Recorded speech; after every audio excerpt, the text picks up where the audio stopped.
അല്ലാഹുവിന്റെ ദീൻ പഠിപ്പിക്കുന്ന അല്ലെങ്കിൽ ദീൻ പഠിപ്പിച്ചിരുന്ന പുരാതന കാലത്ത് നമ്മുടെ പൂർവികന്മാർ, നമ്മുടെ ഉപ്പമാർ, ഉപ്പാപ്പമാർ, ഉമ്മമാർ, വല്യുമ്മമാർ, നമ്മുടെ ഇക്കാക്കമാർ, ഇത്താത്തമാർ, അവർ അല്ലാഹുവിന്റെ ദീൻ പഠിച്ച, അലിഫ് ബാ പഠിച്ചെടുത്ത, പരിശുദ്ധ ഖുർആൻ പഠിച്ച, സൂറത്തുൽ ഫാത്തിഹ ഓതാൻ പഠിച്ച ഒരു മദ്രസയുടെ കെട്ടിടം പൊളിഞ്ഞു വീഴുമ്പോ അതുകൊണ്ട് വേദന തോന്നിയവർ അതൊന്ന് നന്നാക്കിയെടുക്കാൻ വേണ്ടി പടച്ചെടുക്കുന്ന ഒരു രൂപം അതിങ്ങനെ പാതി വഴിയിൽ നിൽക്കുമ്പോ അത് പൂർത്തിയാക്കാൻ വേണ്ടി നീ ധരിക്കുന്ന സ്വർണത്തിൽ നിന്ന് നീ നിന്റെ കഴുത്തിലണിഞ്ഞ 2.5 പവൻ 3 പവൻ അതിനപ്പുറവും തൂക്കം വരുന്ന സ്വർണത്തിൽ നിന്ന്, അല്ലെങ്കിൽ നീ നിന്റെ കൈകളിൽ അണിഞ്ഞ എത്രയോ എണ്ണമുള്ള വളകളുണ്ടല്ലോ, ആ വളകളിൽ നിന്ന് ഒരൽപ്പം നിന്റെ ഈ സദസ്സിലേക്ക് നീ അങ്ങ് ഊരിക്കൊടുത്താൽ നീ നിന്റെ കൈവിരലിൽ 10 വിരലും ഉണ്ടാ, ആ 10 വിരലിലും എത്രയോ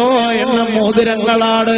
ഇനിയും വിരലൊരൽപ്പം കൂടിയാൽ തരക്കെടില്ല, ഒരു 2-3 വിരലുകൾ കൂടിയാൽ 6 മോതിരം കൂടി ഇടാമായിരുന്നെന്ന് കൊതിക്കുന്ന പെണ്ണേ, ആ മോതിര വിരലിൽ നിന്ന് ഏതെങ്കിലും ഒരു മോതിരം ഊരിയിട്ട് അല്ലാഹുവിന്റെ ദീനിന് വേണ്ടി അങ്ങ് കൊടുത്തോ, പടച്ച റബ്ബിന്റെ ദീനിന് വേണ്ടി കൊടുത്താൽ നിനക്ക് വല്ലാത്ത സന്തോഷമാണ്.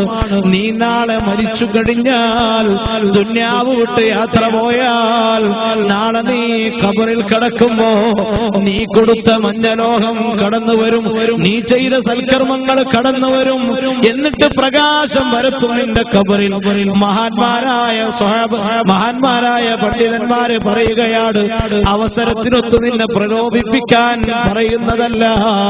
അഷ്റഫുൽ വറാ നബി മുഹമ്മദ് മുസ്തഫ സല്ലല്ലാഹു അലൈഹി വസല്ലമ തങ്ങൾ പഠിപ്പിക്കുകയാ, നീ ഖബറിൽ കിടക്കുമ്പോ നിന്റെ അടുത്തേക്കൊരു പ്രകാശം ഇങ്ങനെ ഒഴുകി വരികയാ.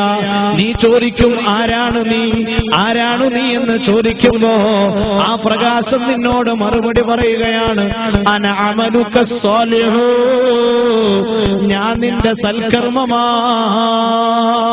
വാഴപ്പുറത്ത് ഈ മാസം മാർച്ച് 12 ഫെബ്രുവരി 12-ാം തീയതി വഅദിന്റെ സദസ്സ് നടന്നപ്പോ അവിടെ അൻവർ ഫൈസി വഅദ് പറഞ്ഞപ്പോ ആ സദസ്സിൽ വെച്ച് നീ ഊരിക്കൊടുത്ത മോതിരമാ, ആ സദസ്സിൽ വെച്ച് നീ കൊടുത്ത മാലയാ, ആ സദസ്സിൽ നീ കൊടുത്ത വളയാ എന്ന് പറഞ്ഞുകൊണ്ട് നിന്റെ ഖബറിലേക്ക് കടന്നു വരുമ്പോ സന്തോഷിക്കാനും വകയില്ലേ, സന്തോഷിക്കാനുള്ള അവസരമല്ലേ.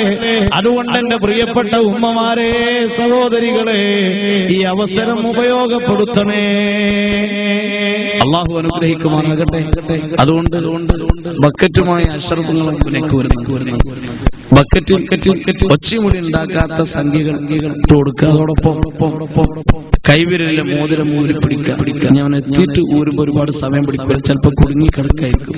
അപ്പൊ കുറച്ച് നേരത്തെ ശ്രമിച്ചാൽ എളുപ്പമുണ്ടാവും. ഒന്ന് ഊരി പിടിച്ച് കയ്യിൽ വെച്ച് കരുതി വെക്കുക. കൊടുക്കുമ്പോ അങ്ങനെ വെറുതെ അങ്ങ് കൊടുക്കരുത്, അങ്ങനെ ചെയ്യാം. കൊടുക്കുമ്പോ ഉദ്ദേശം പ്രത്യേകമായി നിങ്ങളെ ഉദ്ദേശം പറഞ്ഞുകൊണ്ട്, ഞാനിത് വെറുതെ പറയുന്നതല്ല, ഇങ്ങനെ പറഞ്ഞുകൊണ്ട് സമയം കളയാൻ ആഗ്രഹിച്ചതുമല്ല. ഇന്നലെ എല്ലാവരും ഒന്ന്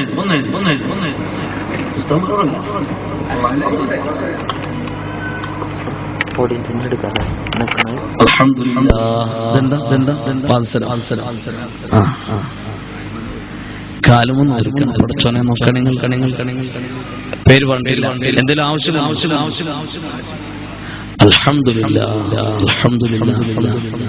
അല്ലാഹു കബൂലാക്ക്. നല്ല തൂക്കമുള്ള നല്ല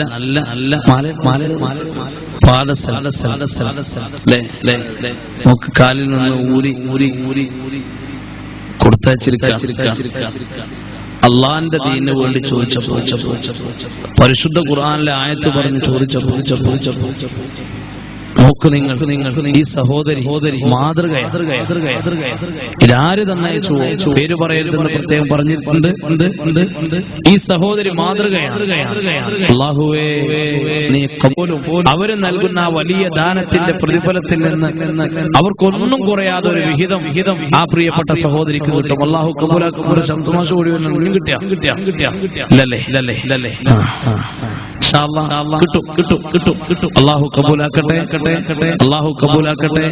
ഏതായാലും ഇത് കിട്ടുമല്ലേ എന്നറിയാൻ ഞാൻ നാളെ